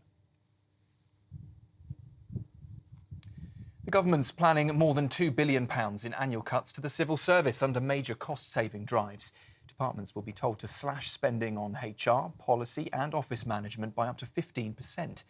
Frontline services are being protected, though, but unions still warn thousands of jobs could be at risk. They're also urging ministers to come clean about which services will stop altogether. It comes, of course, ahead of Rachel Reeves' spring statement on Wednesday, as pressure is growing to balance the books without raising taxes. Well, Chief Secretary to the Treasury Darren Jones spoke to us earlier here on GB News, and he denies that Labour is heading for austerity. There was a huge increase at the budget in the autumn last year, £100 billion of additional capital investment, £40 billion of additional tax rises going straight into frontline public services. That was a big injection of spending because we needed to get a grip of public services after the mess that we found them in from the last Conservative administration. And Pope Francis has appeared on a hospital balcony earlier to bless crowds in his first public outing in 5 weeks after surviving a life-threatening bout of pneumonia.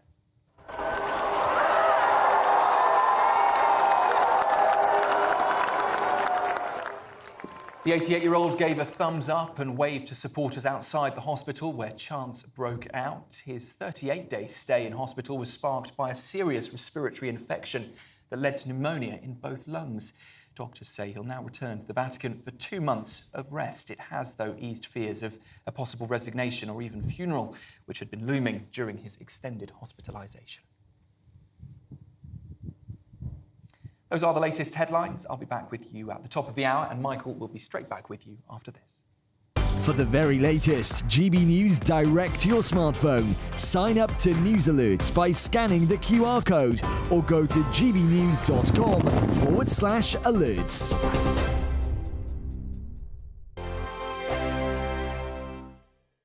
Nana Queer, weekends from 3 p.m. One woman whose story embodies these qualities is Daphne Barak. She is a cancer survivor, and her journey through breast cancer was transformed by the unyielding support of Sarah Ferguson, the Duchess of York. When the Duchess learned of her own cancer diagnosis, she insisted that Daphne got a mammogram. Reluctantly, Daphne did this. She went and was followed, and what followed was a life-altering diagnosis, an early-stage tumour. But the fight didn't stop there. Even after surgery, Daphne was told her cancer was aggressive, and she faced the gruelling challenge of preventative chemotherapy. Thanks to her perseverance, the support of others, and the relentless push for Sarah, Daphne is now in full recovery. Well, I'm pleased to say that Daphne joins me now. Daphne, thank you very much for joining me on the programme. Thank you, So, Nana. Daphne, what a story. Hey, I mean, you were so lucky that Sarah Ferguson, your friend, was there to tell you to go and have that check. Was there any sign to you or any symptom to you that would have irked your suspicion to get some form of mammogram done?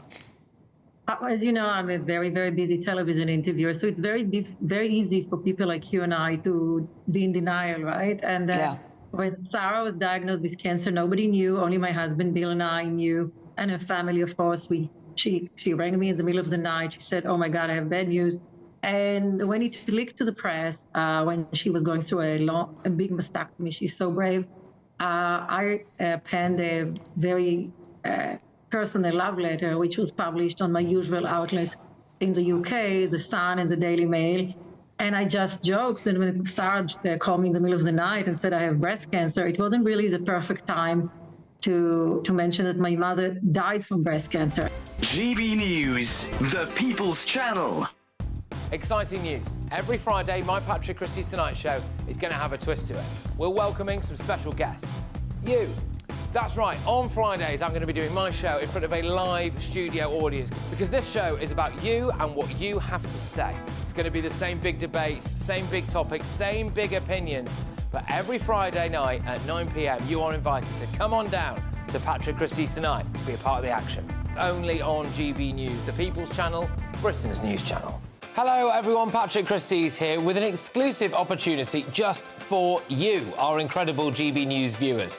We're giving you the opportunity to win a VIP studio tour right here at GB News HQ. Plus, you'll also get to meet yours truly. It's easy to enter. Just head to gbnews.com/community competition and follow the easy steps. Don't miss out. Enter now, and I'll see you soon at GB News. Full T's and C's apply.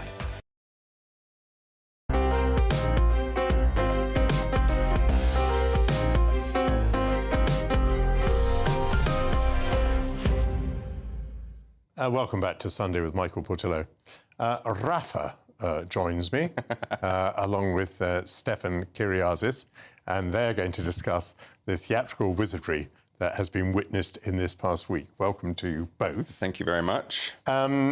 Retrograde. Yes. Tell me about that. So this is 1955. It's a young Sidney Poitier, and we always think of him as this grand man of the cinema, lots of gravitas and dignity, but this is when he's still a young man, End of McCarthyism, start of civil rights movements. Studios and sponsors are terrified about anything related to socialism, un-American activities. He's just been in a few interesting projects, but he's teeing up for something on NBC on TV called A Man is 10 Feet Tall, written by his friend, and it's going to show him in a relationship, friendship with a white man, where the black man is the more dignified, the more professional one. And it's going to be quite radical. It's going to make him, and it's going to make his career, but NBC want him to sign an oath of loyalty, which is what happened in those days. This is all based on real events, where he would commit to doing absolutely nothing to embarrass the studio. They also want him to denounce Paul Robeson, who's a major activist. Yes. And go on radio and make a public denunciation. So he has to choose. There's the great line, what does it profit a man to gain the whole world and lose his soul? And the lawyer just says, you gain the whole world. But for him, it's a difficult one. But then there's the idea that you can be blackmailed. He has been going to some meetings with activists and civil rights movements. FBI is very heavy-handed in those days. He's then told, hey, you don't sign, they'll be knocking on your door, you could go to prison, blah, blah, blah. So it's this whole tussle written by Ryan Calais Cameron, who did the previous play for Black Boys, which was all about mental health. Yes. Huge new talent. By the way, it sounds like a great topic.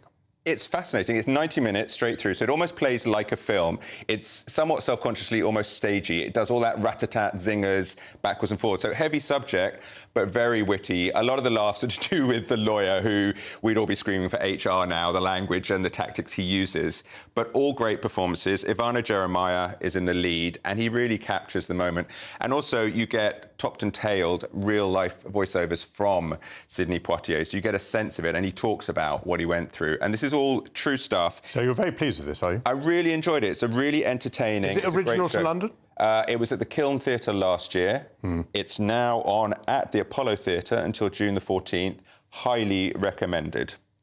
We've got just 3 minutes to cover another one. OK, so we've got Dear England, which is back. I want to tell everyone about this because it's in theatres, but it's going on tour from September to March next year. This is the Gareth Southgate story, James Graham, all about football, but not about football. It's about, again, the nation. What is England? The great line is, England is not a trick question. But even though it's dealing with heavy subjects, I just spoke to James Graham this week. He's very much like me. He believes in entertaining. You don't get on your soapbox and lecture people. You just throw it out there, you entertain them, and you let people think for themselves. A radical idea for a playwright. So that one I just want to really big up. On at the National Theatre now, on tour from September. Please You spoke to James Graham? I did. I'm close to greatness here. Yes, you are. At one remove. Yes, an absolute delight, charming man. Has it been updated? Did I hear that? Yes, so they basically took it, last time it left it just before the Euros. Now they've taken it to the second time we lost in the Euros final and Gareth Southgate's exit. So it's just a little bit of sort of more context, but beautifully done. And the TV show is in production as well, with Joseph Fiennes in the lead role. Right. Exciting. And you're perfectly happy about it coming back? Oh, thrilled. 5 stars all over from me. Please, it's all over the nation. Please go and see it. This is great. Lots of shows, big shows. Like we said, Call a Mockingbird last week. We've got Prima Facie with Jodie Comer. That's also going on tour. These huge hits from London are going out on the road, which is great news.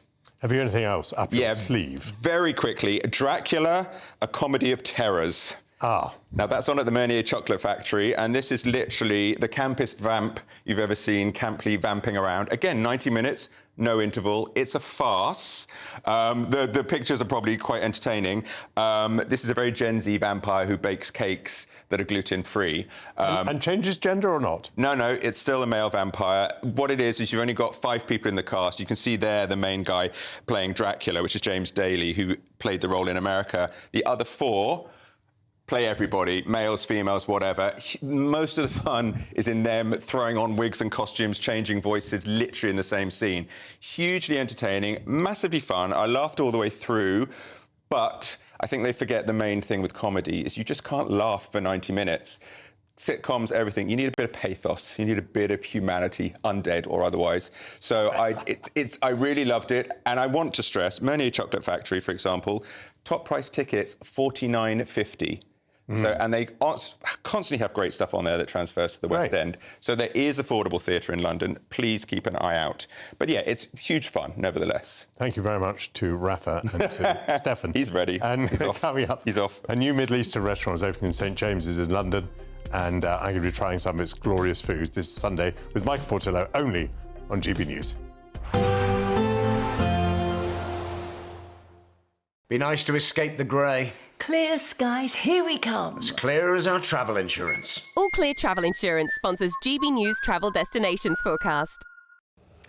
After a wet and windy couple of weeks for Spain and Portugal, there's some dry weather on offer and plenty of sunshine across the eastern Mediterranean too.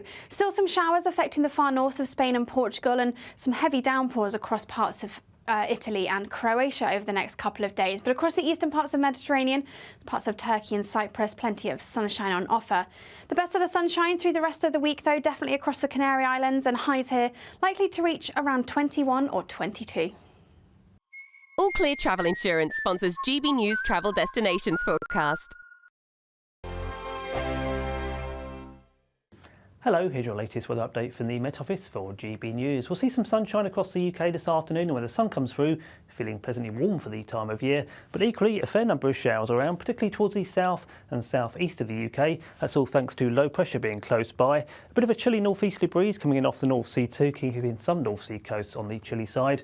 But elsewhere, a fair bit of cloud as we go into the afternoon. Some bright spells at times. Isolated showers towards the northeast of the UK, but the focus for the heaviest showers will be down towards the south and southeast. So one or two of those could be heavy, even thundery in nature, giving one or two spray conditions on the roads and one or two isolated flooding impacts as well. But temperatures doing fairly well with the bright weather comes out between the showers, up to 16 or 17 Celsius, near average towards the north and northwest of the UK. As we go into the end of the afternoon, a lot of fine weather to end the day across Scotland. Isolated showers dying out, so all in all not too bad. An end to the afternoon here. Plenty of sunshine too for Northern Ireland. Bit of patchy cloud towards the east of the province. Patchy cloud too for northwest England, so some sunshine at times here. But then we run back into that area of thicker cloud across parts of England and Wales, giving some showers at times. Still some heavy, even thundery showers to contend with as we go into the end of the afternoon across the southeast of the UK. Those showers will tend to fade away as we go through the evening, so becoming mostly dry across England and Wales as we go into the overnight period. Fair bit of low cloud around though, turning quite murky, certainly on the hills by the morning on Monday. Whereas towards the north and northwest, apart for some rain up towards the far northeast of Scotland, plenty of fine weather around, some clear spells. But turning chilly here, we'll see a touch of frost by Monday morning, with temperatures down to -4 Celsius in some rural spots. As we go into Monday itself, low cloud will lift across England and Wales to give some fine weather, some sunshine developing as we go into the afternoon. All in all, not too bad a day on Monday, but notice some wet weather moving in across parts of Scotland and Northern Ireland, becoming quite breezy here too, but temperatures still above the seasonal average, peaking at around 15 Celsius towards the southeast of the UK. Headliners on GB News 11 PM every night. It's got 3 top comedians going through the next day's newspapers so you don't have to read them, which is great. That's a good point. He's lying. I mean, maybe he's not lying. That's Headliners every night from 11 PM and 5 AM as well on GB News, Britain's news channel. This spring, the Chancellor steps up to the dispatch box to make a statement. But what kind of statement will it be? Taxes, spending, growth, benefits, cost of living. What's changing? And more importantly, how does it affect you? Does she have the headroom to make headway? Will it ease the squeeze or tighten the grip? Will businesses boom or struggle to survive? And does the spring statement have real impact, or is it just political posturing? GB News brings you the analysis that matters. Just what it means for your money, your home, your future. The Spring Statement 2025, Wednesday on GB News.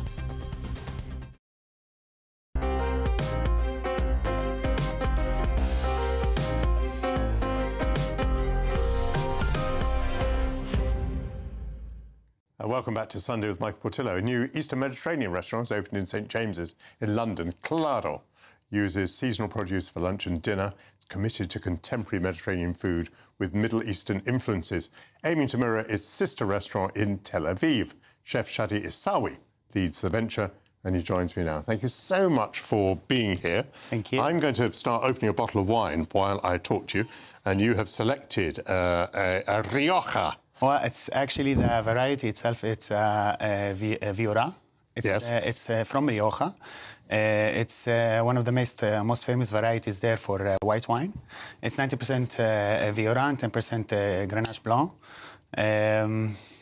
And you have brought into the studio the most delicious smelling dish. Yes. Would you mind just holding that so that our camera can get a look at that? Yes. And would you like to describe to me what that delicious thing is? Well, here we have what we call our lamb tray in the restaurant. It's one of the signature dishes that we have in Tel Aviv, running for almost 8 or 9 years. It's actually 2 to 3 lamb necks that are tied together and braised with our own mix of spices for about 4 to 5 hours in the oven. Ooh, yeah. Slow cooked. So and you've told me tender, yeah. that because of its tenderness, yes, I'm just going to be able to break off pieces here. Yes, exactly. Oh, you're right, you know. Actually, I'm just going to hold that up for a moment. Beautiful, beautiful lamb. Just pulling away. That's absolutely lovely. Yeah. Good. You might want to serve yourself. I will. And meanwhile, if you can just, there we go. Meanwhile, tell me what we're going to be eating with it. You've got some lovely dips and spicy sauces here. For example, what do we have here? We have tzatziki. Marvelous. We have tzatziki from the Greek kitchen. Here, in the Middle East, as you know, we like sharing. We like sharing food. We like to sit together. We like to break bread together. Yes. And this dish, the lamb tray, is exactly that. So you have your tzatziki, which is from Greece. You have your matbucha, which is from North Africa.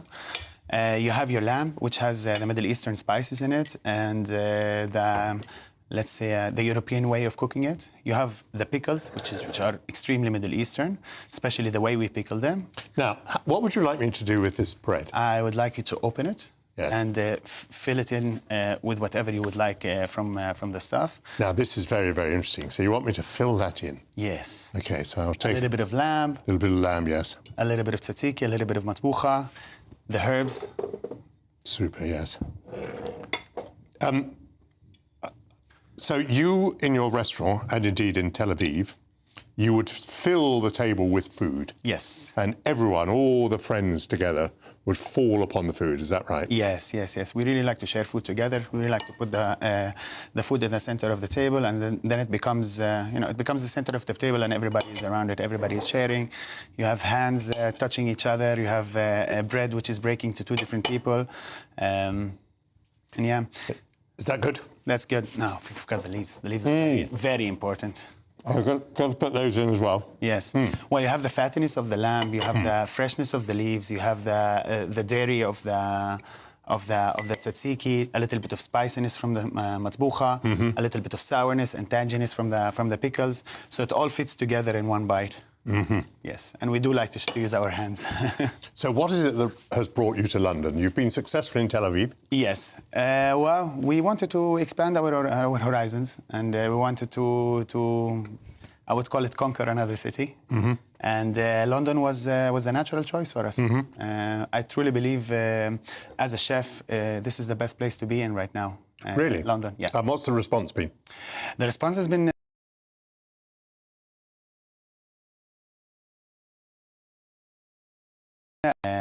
great reviews, great feedbacks, and yeah, it's just a start.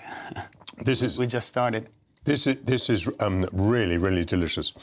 Now, you're Mediterranean. There must be seafood as well. Tell me about some of your seafood. Yes, of course. Well, now on the menu we have an octopus, and we have a dish that we call Tel Aviv mix. There's a very famous dish that's called Jerusalem mix, which is normally offals from cows and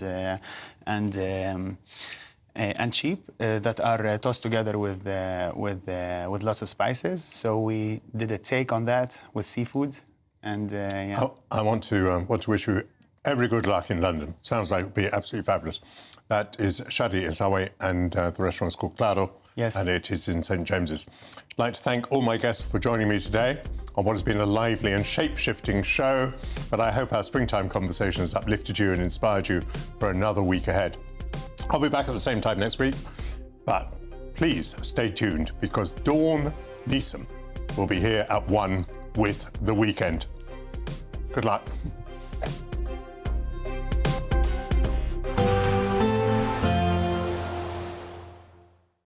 expect a warm front, moving from the kitchen right through to the rest of the house. Boxed boilers, sponsors of weather on GB News. Hello, here's your latest weather update from the Met Office for GB News. We'll see a mixed bag in the weather over the next few days. Some sunshine at times, but some patchy rain too, and temperatures